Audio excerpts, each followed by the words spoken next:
जवान धी दे प्यो दी अखां एडियां नहीं होंदियां जिद्दियां तू समझ बैठी। छेती दस कित्थों आई? ओ 10,000 रुपया कित्थे जेड़ा तू ताजल दी जेब तक के हासिल कीता? ओ शीदिया मालूम होता है शराब पी के इनकलाबी के साथ मैं हूं शाहिद नजीर चौधरी। दोस्तों आज के वीलॉग में ताया अलियास कश्मीरी यानी पाकिस्तानी फिल्मों के उस विलन की कहानी में सुनाने लगा हूं जो बहुत ही खूबसूरत इंसान थे। 6 फुट से ऊंचा उनका कद था, सुर्ख सफ़ेद उनकी रंगत थी, लेकिन पाकिस्तान की फिल्मों में वो विलन के तौर पर बड़े मशहूर हुए थे। उनकी बहुत सारी कहानियाँ और उनके लतीफ़े जो थे बहुत ज़्यादा मशहूर थे। ख़ासतौर पर अदाकार सुधीर, मज़र शाह, यूसुफ खान और सुल्तान राही ख़ासतौर पर उन्हें छेड़ा करते थे और उनके कोई ना कोई लतीफ़े बनाया करते थे। सबसे बड़ी जो छेड़ थी ताया अलियास कश्मीरी की, क्योंकि प्यार से सब उन्हें ताया कहा करते थे। ताया जी अलियास कश्मीरी को इस नाम से जब पुकारते थे वो ये कोशिश करते थे, जब उनकी महफिल लगती थी तो वो कहते थे कि ताया को आज किस तरह से छेड़ा जाए। उन्होंने एक बात बड़ी मशहूर कर दी थी और इस बात में सदाकत इस हवाले से भी है कि बहुत सारे लोग, इकबाल कश्मीरी साहब और इसके अलावा मेरे मेंटोर अली सुफियान आफाकी साहब, एस सुलेमान साहब और इसके अलावा और बहुत सारे लोग भी इस बात की तस्दीक करते हैं कि ताया अलियास कश्मीरी जो बड़े जिंदा दिल इंसान थे, लेकिन बुनियादी तौर पर शरीफ आदमी थे, लेकिन जब वो किसी एक्ट्रेस को देखते थे, नई नवीली अदाकारा को देखते थे, तो वो ऐसी नज़रों से देखते थे जैसे वो उसको खा जाएंगे। सर से लेकर पांव तक वो उसका वजन कर लिया करते थे और उसके अंदर स्कैन कर लिया करते थे। और यही बात एक ऐसी थी जिस पर उनकी छेड़ बन गई थी। और मज़र शाह तो खास तौर पर यह कहा करते थे कि ताया की नज़रों से किसी लड़की का बचकर निकलना बड़ा मुश्किल है। और यह बात इतनी ज़्यादा मशहूर हो गई कि जो नई लड़कियां आया करती थी उस वक्त फिल्मों में, तो वो डर जाया करती थी अलियास कश्मीरी से। इस हवाले से एक तो उनका जुस्सा बहुत बड़ा था, दूसरा वो फिल्मों में विलन आया करते थे और उनकी मकबूलियत विलन के हवाले से। तीसरी बात यह थी कि वो अलियास कश्मीरी के साथ बात करते हुए घबराया भी करती थी। हालांकि अलियास कश्मीरी साहब उनका बहुत रख रखाव रखा करते थे। ये बात भी बड़ी मशहूर है कि एक ज़माने में अंजुमन बेगम जब नई नवीली आई थी 70 के बाद, तो वो भी ताया अलियास कश्मीरी को खासतौर पर छेड़ा करती थी और कहा करती थी सुल्तान राही साहब से, यूसुफ खान साहब से कि ताया की नज़रों से हमें बचा कर रखें, बाकी सब खैर है। तो इस तरह के और बहुत सारे लतीफ़े भी बना करते थे। यूसुफ खान साहब बताया करते थे कि हमने ताया की खासतौर पर यह छेड़ बनाई हुई थी कि जब कोई नई अदाकारा आती थी या उस फिल्म में वो ताया के साथ पहले पहले आया करती थी। खासतौर पर मसलन अदाकारा फिरदौस की बात करते हैं, वो शीरी की उन्होंने बात बताई, आलिया बेगम की बात बताई, रानी बेगम की उन्होंने बात बताई और कहा कि जब ये बिल्कुल नई नई आई थी और ताया अलियास कश्मीरी उस सेट पर मौजूद होते तो ताया हस्बे मामूल उनको ऐसी नज़रों से देखते जैसे इसके बाद दोबारा वो उनको देखेंगे नहीं। और इन नज़रों के बाद वो ऐसा एक तासुर देते कि अब ये लड़की जो है मेरी है। अब ताया की असल कमजोरी और उनके दिल की बात तो ये सारे अदाकार समझते थे ताया, लेकिन वो ताया को छेड़ते इसी बात पर थे। वो कहते कि ताया तू इन लड़कियों को घूरता इतना क्यों है। वो खासतौर पर कहते ताया तेरे इस ठर की वजह से बहुत सारी लड़कियां जो है घबरा जाती हैं और वो हमारे पास आकर ये कहती हैं कि ये जो बुजुर्ग हैं, जो हमारे विलन हैं, ये हमें ऐसे घूरते क्यों हैं।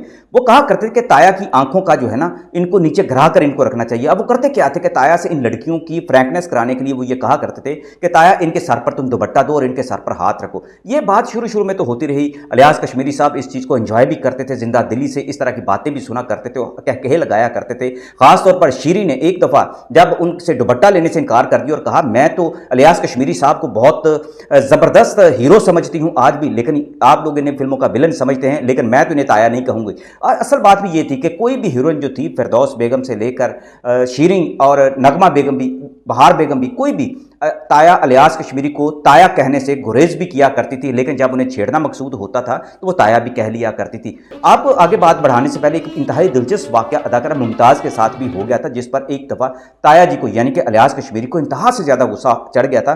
और वो भी गुस्सा इस वजह से कि वो गाना बड़ा क्लासिक था जिसमें अदाकारा मुमताज़ ने अलियास कश्मीरी के साथ एक ऐसा गाना गाया था, ऐसा रोमांटिक गाना गाया था कि जिसकी बात में एक तारीख लिखी गई। उस गाने से पहले मैं आपको थोड़ा सा ये बता दूँ कि अलियास कश्मीरी, जिन्हें ताया के नाम से पुकारा जाता था, बड़े जिंदा दिल इंसान थे।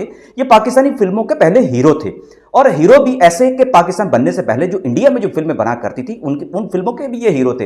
अदाकार नज़ीर जो बड़े मारूफ और उन्होंने पाकिस्तान और इंडिया की फिल्म इंडस्ट्री पर राज किया था, उन्होंने लाहौर से ताया को यानी कि अलियास कश्मीरी साहब को और सुधीर साहब को, दोनों को इकट्ठे इंडिया बुलाया था। बॉलीवुड में चूंकि उस वक्त बॉलीवुड का तो नाम नहीं था, बंबई फिल्म्स में बुलाया था, उनसे हीरो के तौर पर काम लिया था। और खासतौर पर बड़े मजे की जो इंटरेस्टिंग बात यह है, बॉलीवुड की सुपरस्टार एक्ट्रेस काजोल का नाम तो आपने यकीनन सुना होगा। काजोल को कौन नहीं याद करता। काजोल की जो नानी थी वो फिल्मों की सुपरस्टार एक्ट्रेस हुआ करती, शोभना समरथन।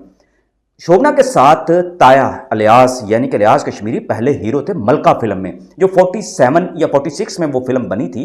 लेकिन फिर जब पाकिस्तान बन गया तो वो पाकिस्तान ताया आ गए थे। उन्होंने 3-4 फिल्मों में इंडिया की जो शुरू की फिल्में थी, जो 46-47 में जब वो गए तो बनाई, तो उनमें उन्होंने एज ए हीरो काम किया था। पाकिस्तान आकर भी उन्होंने कुछ फिल्मों में हीरो के तौर पर काम किया, लेकिन उनकी हीरोशिप जो है इतनी बरकरार ना रही, जिसके बाद उनको विलन के तौर पर फिल्मों के अंदर कास्ट किया जाने लगा और जिसके बाद इलियास कश्मीरी का बिल्कुल एक तौर तरीका बदल गया। पंजाबी फिल्मों में वो ज़्यादा कामयाब हुए, लेकिन पहली अपनी फिल्मों में वो बहुत खूबसूरती से जो अदाकारी करते थे उसका अपना एक मुकाम था। इंडिया में तो वो कामयाब हो गए, लेकिन पाकिस्तानी फिल्मों में वो एज ए हीरो कामयाब नहीं हुए। अलबत्ता पंजाबी फिल्मों में उनका डंका बजने लगा और हर दूसरी फिल्म के अंदर वो एक लाजमी एक्टर के तौर पर हुआ करते थे। फिर ताया इलियास कश्मीरी की फिल्म जो बशीरा थी और उसके बाद जिद्दी, ये दोनों फिल्मों ने तो इलियास कश्मीरी साहब की अदाकारी का एक अनमिट जो है नकूश जो है वो जारी कर दिया और कहा गया कि इलियास कश्मीरी से बड़ा पाकिस्तानी फिल्मों में पंजाबी का कोई बड़ा जो विलन नहीं है। अब हुआ ये कि बशीरा के बाद भी कुछ ऐसे वाक़यात हुए जिसमें अदाकार यूसुफ खान ने भी, सुल्तान राही ने भी, और जब ये सेट पर होते थे तो इलियास कश्मीरी साहब को तंग किया करते थे। जो नई नवीली उस दौर में अदाकाराएँ आई थी, ख़ास तौर पे अदाकारा मुमताज़ थी, अंजुमन थी, बाबरा शरीफ थी और कुछ और एक्ट्रेस भी थी जो बिल्कुल उस दौर में नई नई फिल्मों में आ रही थी। आसिया बेगम भी थी। तो ताया जी भी ये चाहते थे कि इनमें से कोई एक तो उनकी जो है अच्छी दोस्त बन जाए, लेकिन यूसुफ खान साहब होते, सुल्तान राही साहब होते या कोई और अदाकार भी होता तो वो ख़ास तौर पर इवन के इजाज साहब भी इस बात में, इस मजाक में शामिल हो जाया करते थे और वो भी ताया से हर लड़की को बचाने की कोशिश करते और कहते ये आपकी बेटियों के बराबर है, ये आपकी बहन के बराबर है, तो आप इसके सर पर दुपट्टा दे दें, आप हाथ रख दें, आप इसको गंदी नज़रों से नहीं देखेंगे। वो तो ताया जी इस बात पर हंसते भी थे, कुड़ते भी थे, लड़ते भी थे। एक दफ़ा ऐसा हुआ कि मुमताज़ बेगम का नया नया दौर था फिल्म जिद्दी में, जब उनका गाना इलियास कश्मीरी साहब के साथ ये फिल्माया गया कि छड़ मेरी बीनी ना मरोड़, ये गाना बड़ा सुपरहिट था। इस गाने के अंदर मुमताज़ बेगम ने अदाकारी की हद कर दी, रोमांस की हद कर दी थी। वो बार बार उनको इलियास कश्मीरी साहब की कभी गोद के अंदर गिराया जाता, कभी उनसे लिपटाया जाता। तो चूंकि मुमताज़ भी नई नई थी, उन्हें जोश और जज्बे के साथ इस गाने के अंदर पूरी रंगीनी पैदा करनी थी, लिहाजा इलियास कश्मीरी साहब का बुरा हाल हो गया इस गाने की रिकॉर्डिंग के बाद। खासतौर पर यूसुफ खान साहब इस बात का बड़ा मजा लिया करते थे और वो कहा करते थे कि इस गाने के बाद हमने ताया को बड़ा तंग किया,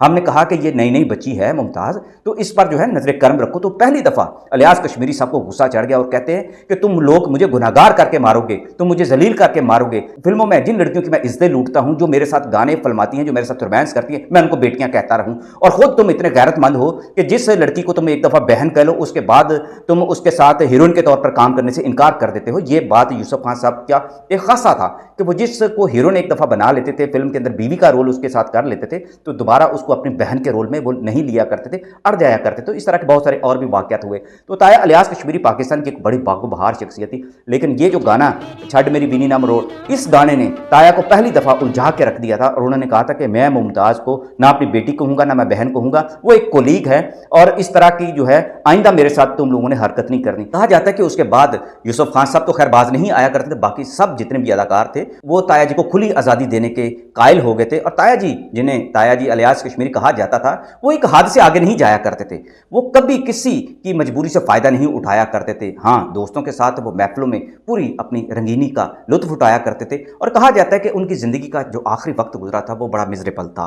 इस हवाले से बड़ी किस्म की कहानी है। आखिरी में आपको बता दूं कि जब उनकी टांग कट गई, वो शुगर के मरीज़ थे और वो अपने घर में अकेले रहते थे, औलाद उनके पास नहीं थी, तो उनकी कफ़ालत की सबसे बड़ी जो जिम्मेदारी थी जिसने उठाई थी वो नवाज शरीफ थे, वज़ीर आज़म जो रह चुके हैं, पाकिस्तान मुस्लिम लीग के जो सरबराह रह चुके हैं, मियाँ नवाज शरीफ। मियाँ नवाज शरीफ ने ताया इलियास कश्मीरी की बहुत ज़्यादा खिदमत की, उनके लिए मुलाजिम रखे और उनके लिए बाकायदा वजीफ़ा लगवाया था, जिसकी वजह से इलियास कश्मीरी साहब का अपना आखिरी वक्त जो है अगरचे तंगदस्ती में गुजरा, लेकिन उनको जो माली असूदगी मिली उससे उनको सुकून भी मिलता रहा।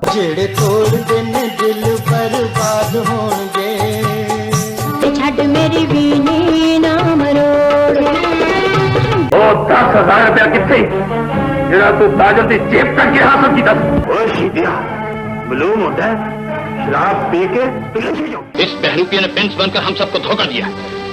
वो प्रिंस नहीं है तो क्या हुआ डैडी? धी दे प्यो दी अखां एडियां नहीं होंदियां जिद्दियां तू समझ बैठी। छेती दस कित्थों आई?